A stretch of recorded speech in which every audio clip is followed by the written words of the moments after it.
Good morning students. अपन पढ़ रहे थे सॉल्यूशन चैप्टर, और सॉल्यूशन चैप्टर में अपन ने हेनरी लॉ, उसके एप्लीकेशंस और उसकी लिमिटेशंस अपन ने पढ़ी थी। अब थोड़ा अपन इसको और आगे बढ़ाते हैं और आज अपन पढ़ेंगे लिक्विड सॉल्यूशन, और लिक्विड सॉल्यूशन में अपन पढ़ेंगे राउट्स लॉ कंसेप्ट। जैसा कि आप देख रहे हो बोर्ड पे हेडिंग जो है अपनी क्या है, liquid solution and routes law. तो अपन लिक्विड सॉल्यूशन जो होता है उसका जो वेपर प्रेशर है उसको अपन समझेंगे किसकी हेल्प से, राउट लॉ की हेल्प से। तो देख लीजिए, इसको थोड़ा ध्यान से देखना क्योंकि इसमें जो है न्यूमेरिकल्स ज़्यादा बनते हैं। तो जब तक अपन को इसका फॉर्मूला डिराइव करना नहीं आएगा तब तक अपन न्यूमेरिकल पे वर्क नहीं कर पाएंगे।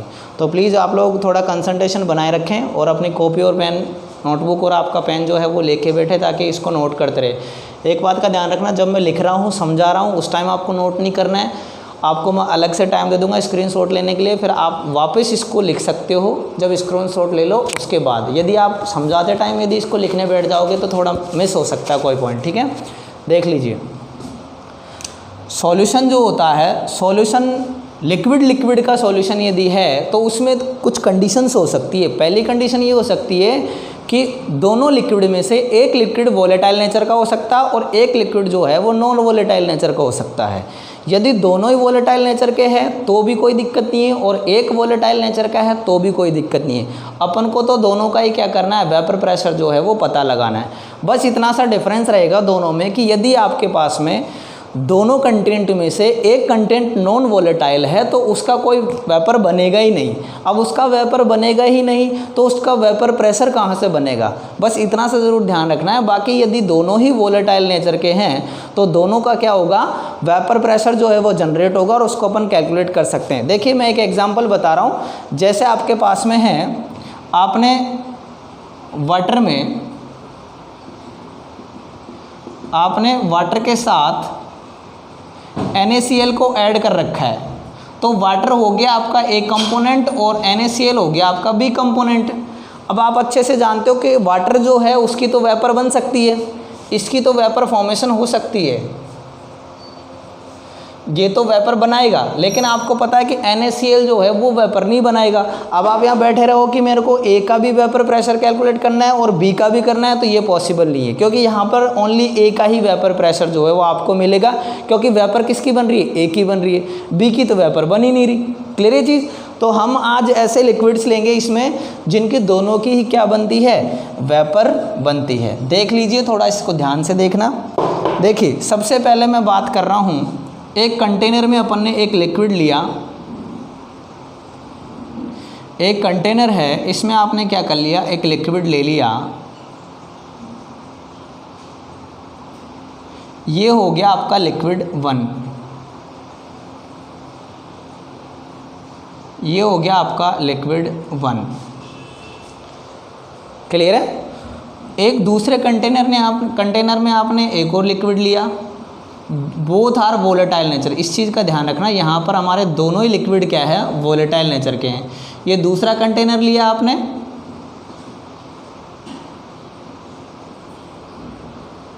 और ये लिक्विड हो गया आपका 2। क्लियर है, कोई दिक्कत इसमें। अब इसका जो वेपर प्रेशर होगा वो क्या होगा, 1 का वेपर प्रेशर, और इसका जो होगा वो क्या होगा, 2 का वेपर प्रेशर। तो देख लेते हैं अपन। ये आपका क्या है, लिक्विड फर्स्ट है, ये आपका क्या है, लिक्विड फर्स्ट है, और ये आपका क्या है, लिक्विड सेकंड है। क्लियर है चीज़। देखिए, liquid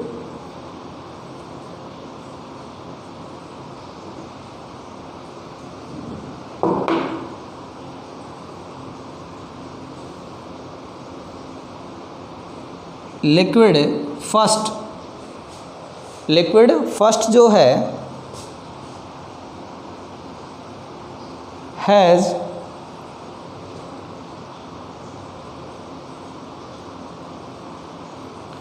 vapour pressure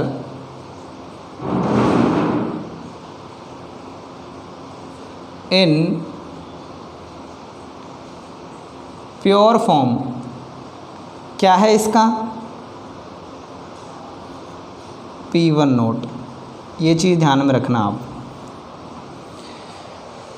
liquid 1 has vapour pressure in pure form क्या है P1 नोट। ये चीज़ बिल्कुल अच्छे से ध्यान रखना। यहाँ बात करते हैं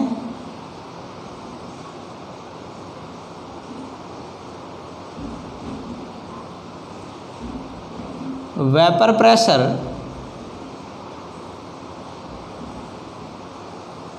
of liquid 2 in pure form क्या हो जाएगा P2 नोट। आ गई कि ये बात समझ में? कोई दिक्कत इसमें?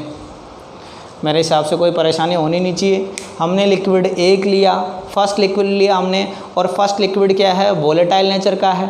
वोलेटाइल नेचर का मतलब उसकी क्या बनेगी वेपर प्रेशर बनेगी। अभी इसके साथ कोई दूसरा लिक्विड ऐड नहीं है तो इसका जो वेपर प्रेशर होगा वो प्योर फॉर्म का ही है, क्योंकि ये खुद क्या है अभी प्योर है, कोई और तो इसके साथ मिक्स है नहीं। तो हमने इसको सेपरेट लिया है तो इसका जो वेपर प्रेशर है क्या है P1 नोट। आ गई बात समझ में? हम इसकी बात करें तो ये भी क्या है सेपरेट है, ये भी वोलेटाइल नेचर का है तो इसका भी वेपर प्रेशर बनेगा, लेकिन वो कौन सा होगा प्योर फॉर्म का। यहाँ से कंटेनर फूट गया भाई, निकल जाएगा, ध्यान रखना, वापस कर दो इसको सही। ये भी क्या है प्योर फॉर्म में है, प्योर फॉर्म में है तो इसका जो वेपर प्रेशर आएगा वो भी क्या होगा vapour pressure of pure liquid. कोई दिक्कत इसमें नहीं है। आगे बढ़ते हैं। देखिए हम क्या करते हैं इन दोनों को मिक्स करते हैं। हम क्या करते हैं इन दोनों लिक्विड्स को क्या करेंगे मिक्स करेंगे। तो मिक्स करके देखिए ये तीसरा कंटेनर ले लिया अपन ने,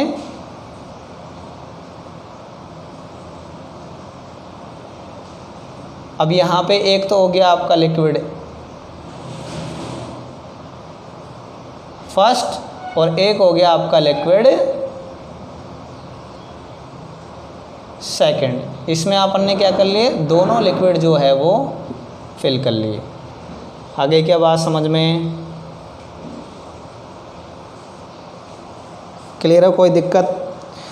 अब देखिए आपसे यहाँ कोई पूछे कि भाई कौन से लिक्विड का प्रेशर ज़्यादा होगा, कौन से लिक्विड का वेपर प्रेशर ज़्यादा होगा, फर्स्ट का ज़्यादा होगा या सेकंड का ज़्यादा होगा।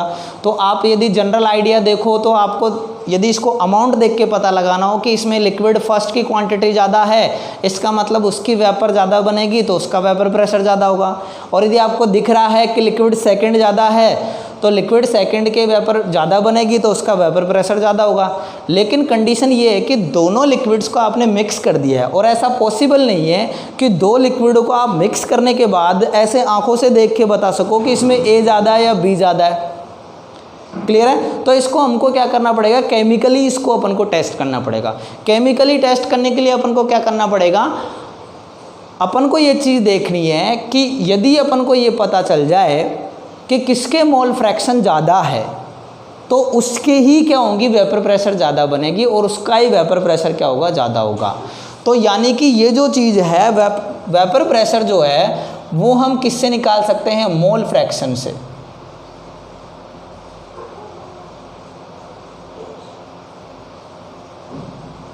किससे निकाल सकते हो आप मोल फ्रैक्शन से। आप इसका प्रेशर जो है वह निकाल सकते हो कि लिक्विड फर्स्ट का जो वेपर प्रेशर है वो कितना होगा और लिक्विड सेकंड जो है उसका वेपर प्रेशर कितना होगा। तो देखते हैं इसको अपन चेक करते हैं। जैसे आपके पास में है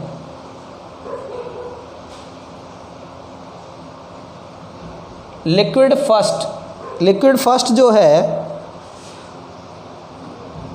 उसका प्रेशर क्या होगा P1, उसका प्रेशर क्या होगा P1 और P1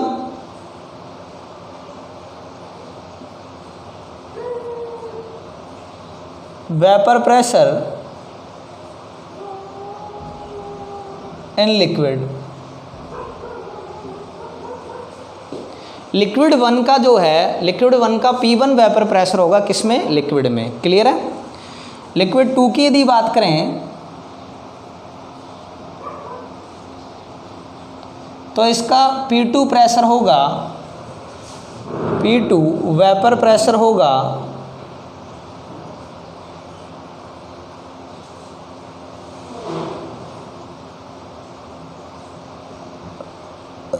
इन लिक्विड। क्लियर है चीज़। अब देखिए हम यदि बात करें तो लिक्विड फर्स्ट जो है, लिक्विड फर्स्ट जो है उसका मोल फ्रैक्शन क्या होगा? तो हम यहाँ लिख सकते हैं mole fraction of liquid first is क्या होगा? x1। भाई हमारे पास में जो लिक्विड फर्स्ट है उसका मोल फ्रैक्शन क्या होगा? x1 होगा। इसी तरह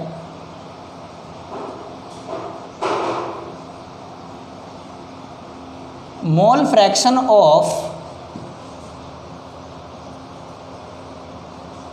लिक्विड 2 इज x2। ये चीज़ ध्यान में रखना आप लोग। हमको पता लगा कि जो हमने सॉल्यूशन लिया है उस सॉल्यूशन में लिक्विड फर्स्ट का जो मोल फ्रैक्शन है वो 1 है और लिक्विड 2 जो है उसका क्या है? x2 है।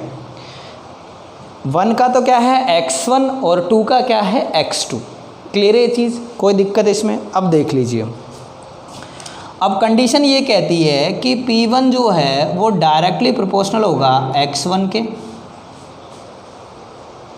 और P2 जो है वो डायरेक्टली प्रोपोर्शनल होगा x2 के। ये कंडीशन है।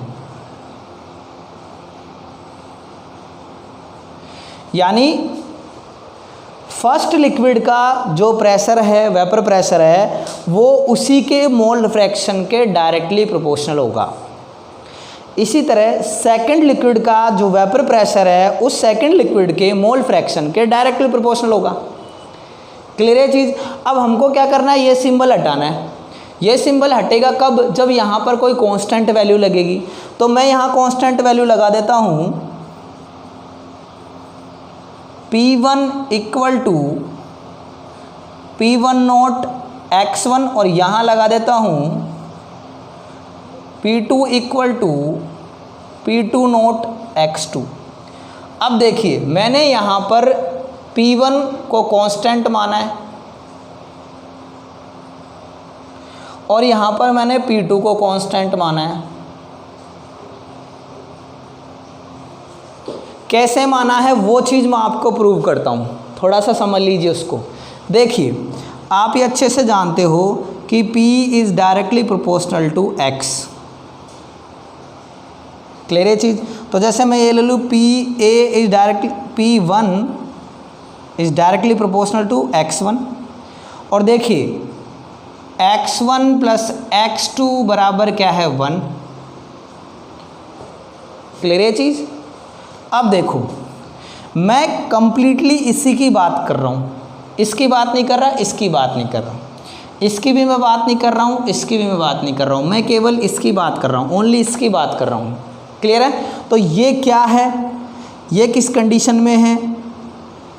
Liquid 1 has vapour pressure in pure form. कौन सी फॉर्म में? प्योर फॉर्म में। प्योर फॉर्म में है, इसका मतलब इसमें ओनली 1 लिक्विड है, सेकंड नहीं है। सेकंड नहीं है मतलब कि क्या है कि x1 तो है प्लस x2 क्या है? 0 है। तो x1 जो है वो कितना आ रहा है? 1 है वैल्यू x1 की। तो मैं यहाँ इसको देखो P1 equal to K x1 हो गया। ठीक है, अब इसको मैं क्या ले लूँ? P1 नोट ले लूँ। इसको क्या ले लूँ मैं? P1 नोट ले लूँ, क्योंकि मैं इसके लिए वेपर प्रेशर कैलकुलेट कर रहा हूँ ना। इसका वेपर प्रेशर किसके डायरेक्टली प्रोपोर्शनल होगा? इसके मोल फ्रैक्शन के। तो यहाँ पर देखिए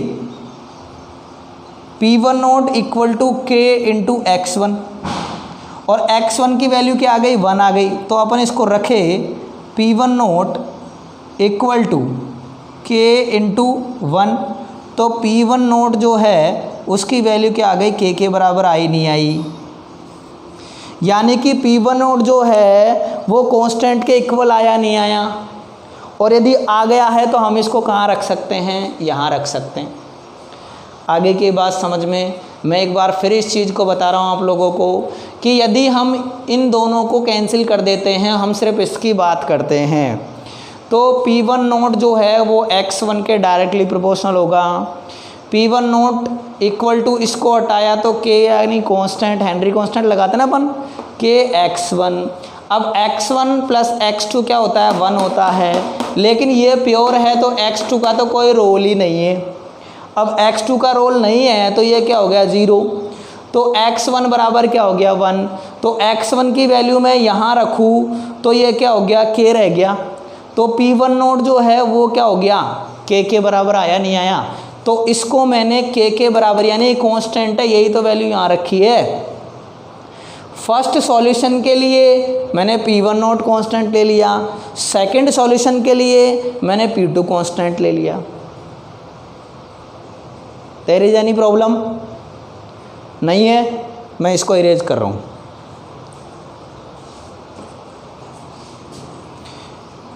अब हम थोड़ा सा राउल्ट लॉ जो है उसकी डेफिनेशन लिख लेते हैं, फिर आपको आगे बढ़ाएंगे इस चीज़ को। राउल्ट लॉ क्या कहता है, यहाँ से मैं स्टार्ट कर रहा हूँ। इन एनी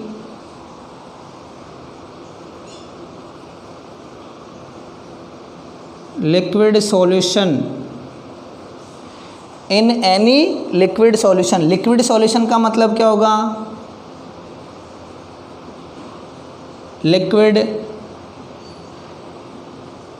लिक्विड, इसको आप थोड़ा सेपरेट कर देना ऊपर। इन any liquid solution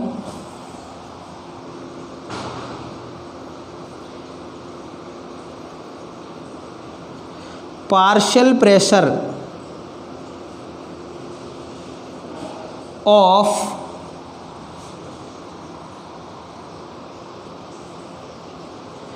each component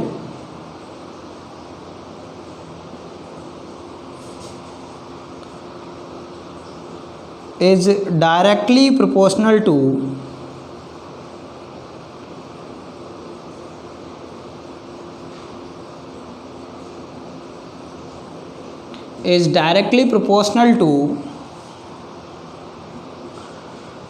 its mole fraction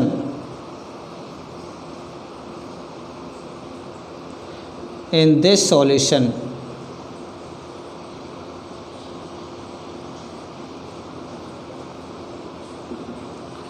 आगे के बात समझ में। In any liquid solution, in any liquid solution, liquid solution क्या है, liquid solution, partial pressure of each component is directly proportional to its mole fraction in this solution.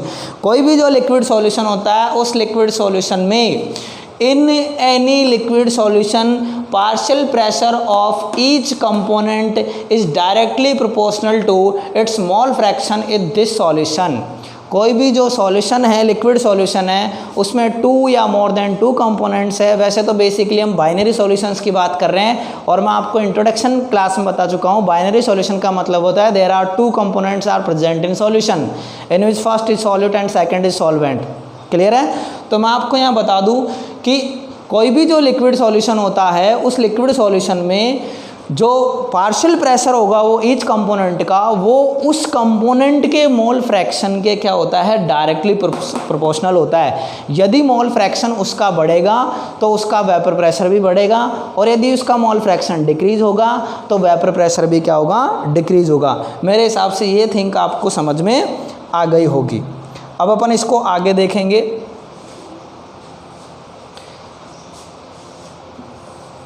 इसका screenshot ले लेना आप लोग फटाफट, फिर आगे बढ़ता हूँ मैं।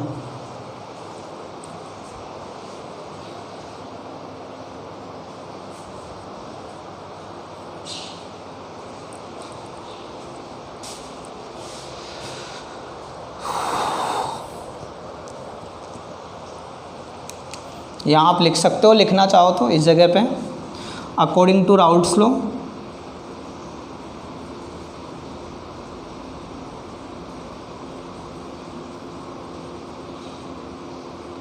Raoult's law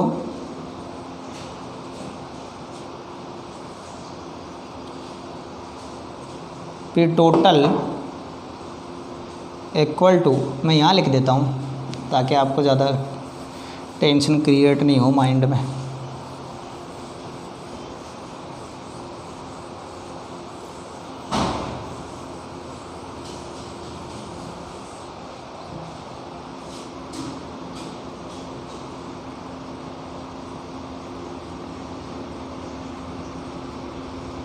According to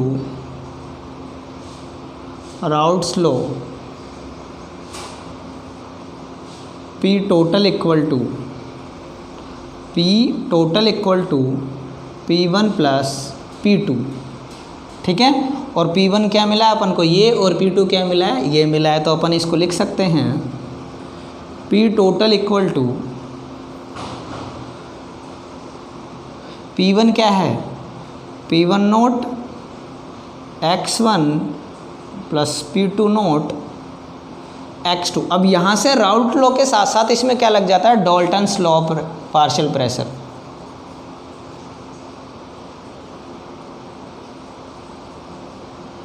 Dalton's law of partial pressure. Dalton's law of partial pressure क्या कहता है कि सॉल्यूशन का ओवरऑल प्रेशर जो होगा वो किसके बराबर होगा, वो होगा उसमें जितने भी कंपोनेंट है उन सब के पार्शियल प्रेशर्स का एडिशन। कोई भी जो सॉल्यूशन होता है उस सॉल्यूशन का ओवरऑल प्रेशर जो आएगा वो आएगा उसमें जितने भी कंटेंट्स हैं, जितने भी कंपोनेंट्स हैं, उनके पार्शियल प्रेशर्स का एडिशन। क्लियर है चीज़। तो देख लीजिए यहाँ पर हम इसको आगे बढ़ाते हैं, यदि इसको अपन यदि आगे बढ़ाते हैं तो देखिए मैंने आपको एक थिंक बताई थी जब मैंने मोल फ्रैक्शन क्लास ली थी, उसमें आपको बोला था कि x1 plus x2 equal to 1 और हमको x1 x2 निकालना है। जैसे हमको x1 निकालना है तो 1 माइनस क्या कर देंगे x2। मैंने आपको वहाँ बताया था, बस इतना सा फ़र्क था। वहाँ मैंने ये कहा था कि xa plus xb equal to 1। फिर मैंने आपसे कहा था कि जैसे आपको xb निकालना है तो 1 माइनस xa कर देंगे और xa निकालना है तो 1 माइनस xb कर देंगे। मैंने आपको कहा था वहाँ पर जब मैं न्यूमेरिकल्स करवा रहा था कि आपके पास में बाइनरी सॉल्यूशन है, यानी कि आपके जो सॉल्यूशन है उसमें 2 कंपोनेंट है और आपको एक कंपोनेंट के मोल फ्रैक्शन पता है तो दूसरे के आपको कैलकुलेट करने की ज़रूरत नहीं है, आप डायरेक्ट यहाँ से एक में से उसको माइनस कर सकते हो। तो वही चीज़ मैं यहाँ आपको बता रहा हूँ। देखिए x1 की वैल्यू क्या आ गई, ये आ गई। अब इस वैल्यू को आप इस फॉर्मूले में रख सकते हो। तो P total equal to P1 nought, x1 की वैल्यू क्या है 1 minus x2 plus P2 nought x2, multiply कर लेते हैं। P total equal to P1 nought minus P1 nought x2 plus P2 nought x2। Clear है। अपन इसको क्या कर लेते हैं, फिल्टर कर लेते हैं। कैसे करते हैं कि P टोटल बराबर P1 नोट आ गया plus P2 note minus P1 not into क्या जाएगा x2, इंटू क्या जाएगा x2। ये आपका क्या आ गया फाइनल। इस फॉर्मूले पे बहुत सारे न्यूमेरिकल्स आते हैं। आपके एनसीईआरटी में भी इस फॉर्मूले पे न्यूमेरिकल दे रखा है, इसलिए आप लोगों को इसको थोड़ा सा ध्यान में रखना है। ये थोड़ा सा क्या है इम्पोर्टेंट है, लगा देता हूँ मेरी तरफ से, आप लोगों को थोड़ा ध्यान में रहेगा। क्लियर है चीज़। आगे की बात समझ में कोई दिक्कत है कि इसमें, इसका फटाफट स्क्रीनशॉट लो, अपन आगे बढ़ेंगे थोड़ा।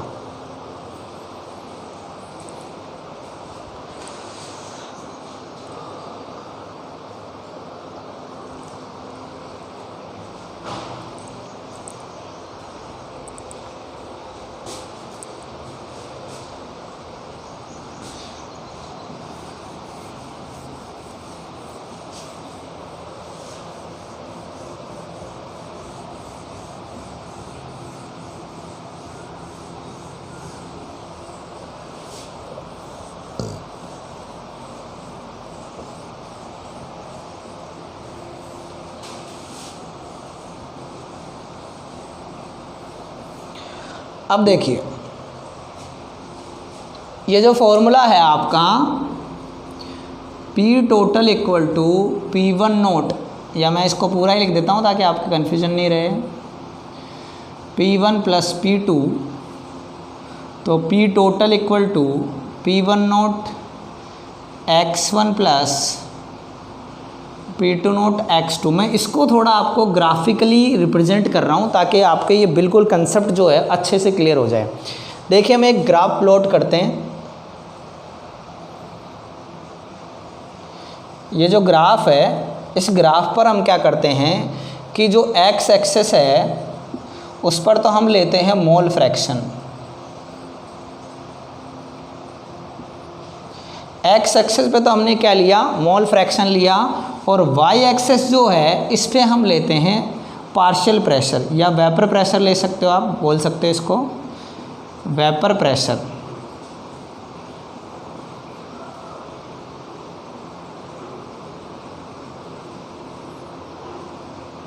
क्लियर है चीज़। अब देखिए यहाँ पर आपके पास में है, जैसे मैंने यहाँ लिया x1 जो है यानी फर्स्ट कंपोनेंट जो है उसके मोल है 1 और सेकंड कंपोनेंट है जो है उसके मोल है 0। यहाँ पर आप देखिए यहाँ पर x1 जो है वो 0 है और x2 जो है वो 1 है। अब देखिए x1 1 है यानी मैक्सिमम है, क्योंकि यहाँ तो 0 हो गया, यहाँ मैक्सिमम है तो यहाँ का प्रेशर जो है ये भी क्या होगा, P1 नोट भी क्या होगा, मैक्सिमम होगा। P1 नोट भी क्या है, मैक्सिमम है। अब देखिए जब आप यहाँ से इधर जा रहे हो तो x1 की वैल्यू 1 से क्या हो रही है, 0 हो रही है, मतलब डाउन हो रही है। और आप जानते हो कि P is directly proportional to x। Vapour pressure जो है वो मोल फ्रैक्शन पे सीधा सीधा क्या हो रहा है, डायरेक्टली प्रोपोर्शनल हो रहा है। मतलब कि इसकी वैल्यू बढ़ेगी, भाई प्रेशर की वैल्यू बढ़ेगी, कब बढ़ेगी, जब मोल फ्रैक्शन की बढ़ेगी, और प्रेशर की वैल्यू क्या होगी, डाउन होगी, जब मोल फ्रैक्शन की क्या होगी, डाउन होगी। ये चीज़ अपन पहले ही समझ चुके हैं, आगे ये बात समझ में, हेनरी लॉ में भी अपन ने समझा है, राउल्ट्स लॉ में भी ये चीज़ अपन ने देखी। तो देखो यहाँ देखते हैं, देखिए इसकी वैल्यू डाउन हो रही है तो इसकी वैल्यू डाउन होगी नहीं होगी। तो जब हम इस एक्सेस ऐसे जाएंगे एक्स एक्सिस पे तो ये वैल्यू क्या हो गई, डाउन हो गई। क्लियर है। अब देखिए ये यहाँ पर क्या है, 0 है और यहाँ पर क्या है, 1 है। यहाँ पर 1 है तो यहाँ इसकी जो वैल्यू है वो P2 नोट क्या होगी, हाईएस्ट होगी। क्लियर है चीज़। अब देखिए जब इसकी वैल्यू क्या है, हाईएस्ट है, तो इधर से हम इधर आ रहे हैं तो यहाँ तो 1 वैल्यू और यहाँ पे क्या है, 0 है। मतलब वैल्यू क्या हो रही है, डाउन हो रही है, और वैल्यू डाउन इसकी होगी तो इसकी भी क्या होगी, डाउन होगी। तो देखिए ये जो ग्राफ है ये आपका इधर कैसे आ जाएगा, कुछ इस तरह से आ जाएगा। तो इसके लिए हम फर्स्ट कंपोनेंट के लिए यदि प्रेशर लिखेंगे तो P1 इक्वल टू क्या हो जाएगा, P1 नोट x1। इसके लिए हम लिखेंगे तो P2 इक्वल टू क्या होगा, P2 नोट x2। अब हमने इन दोनों को क्या कर दिया, मिला दिया, तो P टोटल क्या हो जाएगा, P टोटल बराबर हो जाएगा P1 प्लस P2। तो ये क्या हो जाएगा, क्या जाएगा, ये P टोटल बराबर P1 nought x1 plus P2 nought x2। आपका ये वाला फॉर्मूला आ गया इस ग्राफ में, आया नहीं आया। मैं इस फॉर्मूले की बात कर रहा हूँ, ये वाला फॉर्मूला यहाँ पर आ गया ना। मैं इस ग्राफ को वापस समझा रहा हूँ आप लोगों को, देख लीजिए। यहाँ पर x1 की वैल्यू 1 है यानी मैक्सिमम है, तो इसका वेपर प्रेशर भी मैक्सिमम होगा। जब x एक्सिस पे आप आगे बढ़ोगे तो x1 की वैल्यू क्या हो रही है, डाउन हो रही है, 0 हो गई। अब x की वैल्यू डाउन होगी तो प्रेशर भी क्या होगा, डाउन होगा। तो ये प्रेशर क्या हो गया, डाउन हो गया। क्लियर है चीज़। अब देखिए थोड़ा सा ये मिट गया, मैं बना देता हूँ। हम बात करते हैं x2 की, सेकंड कंपोनेंट की। सेकंड कंपोनेंट का मोल फ्रैक्शन यहाँ मैक्सिमम है तो वेपर प्रेशर भी यहाँ मैक्सिमम होगा। अब आप इधर और इसको क्या करोगे, इंक्रीज करोगे, तो यहाँ देखिए जब इधर आ रहे हो तो x2 की वैल्यू क्या हो रही है, डाउन हो रही है। तो x2 का वेपर प्रेशर भी क्या हो जाएगा, डाउन हो जाएगा। x1 के लिए प्रेशर क्या आ जाएगा, P1 equal to P1 not into x a, और x2 के लिए क्या आ जाएगा, P2 equal to P2 note into x2। अब हमने इन दोनों को क्या कर दिया, मिला दिया, तो P टोटल आ जाएगा। P टोटल क्या आ जाएगा, P1 प्लस P2। P1 क्या है, P1 not into x1, P2 क्या है, P2 नॉट इंटू x2। तो सॉल्यूशन का जो लिक्विड सॉल्यूशन है उसका हमने ग्राफ पे रिप्रेजेंटेशन कर लिया है। फटाफट इसका स्क्रीनशॉट ले लीजिए।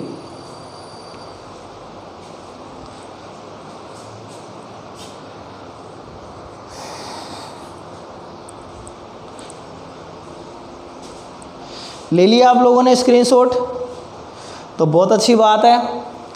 आप नोट्स बनाते रहिए और इसके न्यूमेरिकल्स भी आएंगे आगे, थोड़े से टॉपिक और बचा है इसमें, उसको अपन एक्सप्लेन करेंगे। उसके बाद इस पे जो न्यूमेरिकल्स हैं उन पे थोड़ी प्रैक्टिस करेंगे। पहले भी आपको पता है कि न्यूमेरिकल्स पे मैंने काफ़ी प्रैक्टिस करवाई है। केमिस्ट्री का यही है, फिजिकल केमिस्ट्री में यदि आपको न्यूमेरिकल्स अच्छे से आते हैं तो आपका कॉन्फिडेंस बना रहेगा, अदरवाइज तो आप थ्योरी कितनी रटो उससे कोई मतलब नहीं है। तो फटाफट नोट्स बना लेना आप लोग, इसका स्क्रीनशॉट ले लेना, आगे कल पढ़ाएंगे। धन्यवाद।